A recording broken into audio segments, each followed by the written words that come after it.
మన ప్రభువును రక్షకుడైన యేసుక్రీస్తు వారి నామములో ఈ మాటలు వింటున్న మీ అందరికీ, మీ కుటుంబ సభ్యులందరికీ ప్రభువైన యేసుక్రీస్తు నామములో హృదయపూర్వక వందనాలు తెలియజేస్తా ఉన్నాను. ఈరోజు నా కోసం ఆత్మీయ కార్యక్రమానికి మిమ్మల్ని అందరినీ ప్రేమపూర్వకంగా ఆహ్వానిస్తా ఉన్నాను. మంచిది. ఈ సమయంలో చిన్న ప్రార్థన చేసుకుని ఈ దిన వాక్యాన్ని ధ్యానము చేద్దాం. పరిశుద్ధుడా, ప్రేమగల తండ్రి, గొప్ప దేవుడా, నీకు వందనాలు. ఈ సమయంలో నీ వాక్యమును ధ్యానించటానికి మేము ఆశ కలిగి ఉంటుండగా, ఈ సమయంలో నీ వాక్యం ద్వారా మా అందరితో మాట్లాడమని యేసు నామములో ప్రార్థించి అడిగి వేడుకుంటున్నాము పరమ తండ్రి. ఆమేన్. ఈరోజు దేవుని వాక్యము 2 కొరింథీయులకు రాసిన పత్రిక 5వ అధ్యాయము 6వ వచనము. వెలిచూపు వలన కాక విశ్వాసము వలనే నడుచుకొనుచున్నాము. ఈ వాక్య భాగాన్ని మనము పరిశీలన చేసినప్పుడు వీరు దేని ద్వారా నడుచుకుంటున్నారంటే విశ్వాసము చేత నడుస్తూ ఉన్నారు. దేని చేత నడవట్లేదు అంటే వెలిచూపులు కాక.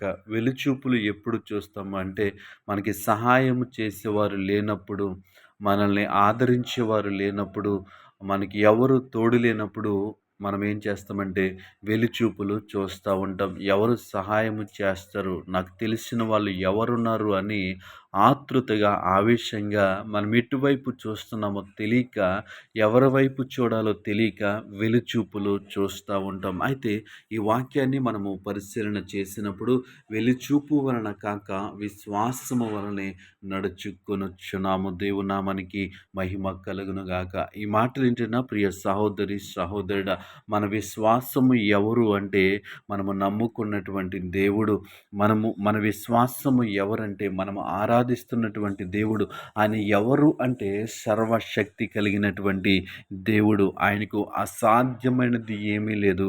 ఆయనకి సమస్తము సాధ్యమే. కాబట్టి మనము ఆయన యందు విశ్వాసం ఉంచి మన జీవితంలో నడుచువారిగా ఉండాలి. ఈ లోకములో శరీరానుసారంగా జీవిస్తున్నటువంటి మనము అనేక సందర్భాలలో, అనేక పరిస్థితులలో రకరకాల మార్గాల గుండా నడవవలసి వస్తూ ఉంటుంది. ఆ యొక్క మార్గాల్లో వెళ్తూ ఉన్నప్పుడు ఆ యొక్క పరిస్థితులను బట్టి మనము కృంగిపోతూ ఉంటాం. మన విశ్వాసాన్ని కోల్పోతూ ఉంటాం. కానీ మన విశ్వాసాన్ని కోల్పోకుండా, మనము కృంగిపోకుండా ఉండాలి అంటే మనము ఎవరి వైపు చూడాలి అంటే ప్రభువైనటువంటి క్రీస్తు వైపు మనము చూడాలి.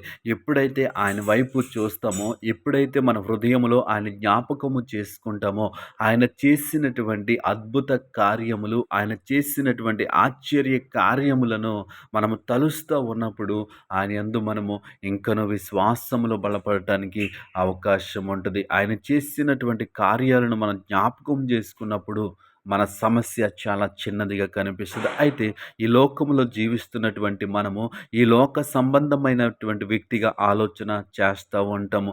ఇది ఎవరి వల్ల కాదు, నాకు సహాయం చేసేవారు లేరు అని వెలిచూపులు చూస్తా, వెలి మాటలు మాట్లాడుతూ ఉంటాం. అయితే ఈ మాటలు వింటున్న ప్రియ సహోదరి, సహోదరుడా, దేవుని వాక్యము సెలవిస్తూ ఉంది, వెలిచూపు వలన కాక విశ్వాసము వలనే నడుచుకొనుచున్నాము. ఎవరు మన విశ్వాసము అంటే మన ప్రభువైనటువంటి యేసుక్రీస్తు. ఆయన యందు విశ్వాసం ఉంచినప్పుడు మనము కలత చెందము. ఆయన యందు విశ్వాసం ఉంచినప్పుడు మనము దిగులు చెందము. ఎందుకంటే ఆయన ఆజ్ఞ లేకుండా మన జీవితంలో ఏది కూడా జరగదు. ఆయన ఆజ్ఞ లేకుండా ఏది కూడా జరగదు. ఆయన ఆజ్ఞతోనే ప్రతిదీ జరుగుతూ ఉంటది. అయితే ఆయన మన జీవితంలో ఎదురైనటువంటి పరిస్థితులను బట్టి మనము ఆయనకి లోబడువారుగా ఉండాలి. మన జీవితంలో ఎదురైనటువంటి పరిస్థితులను బట్టి ఆయనకు లోబడి, ఆయన యందు విశ్వాసం ఉంచి, ఆయన యందు నమ్మకం ఉంచి వారిగా మనం జీవించాలి. ఎప్పుడైతే ఆ విధంగా మనం జీవిస్తామో మనము విశ్వాసముతో నడుస్తాము. దేవునామానికి మహిమ కలుగునుగాక. ఈ సమయంలో దేవుడు మనతో మాట్లాడుతూ ఉన్నాడు. మనము ఎలుచూపులు చూసేవారిగా కాదు, విశ్వాసముతో నడుచుకునేవారిగా ఉండాలి. ఎప్పుడు విశ్వాసముతో మనం నడుచుకోగలమో తెలుసా? ఆయనతో సహవాసము చేసినప్పుడు, ఆయన వాక్యమును ధ్యానించినప్పుడు, ఆయనను స్తుతించినప్పుడు, ఆయన ఆరాధించినప్పుడు మనము ఆయనకు సమీపముగా ఉంటాం. ఎప్పుడైతే ఆయనకి సమీపముగా ఉంటామో మనలో విశ్వాసము కలుగుతుంది.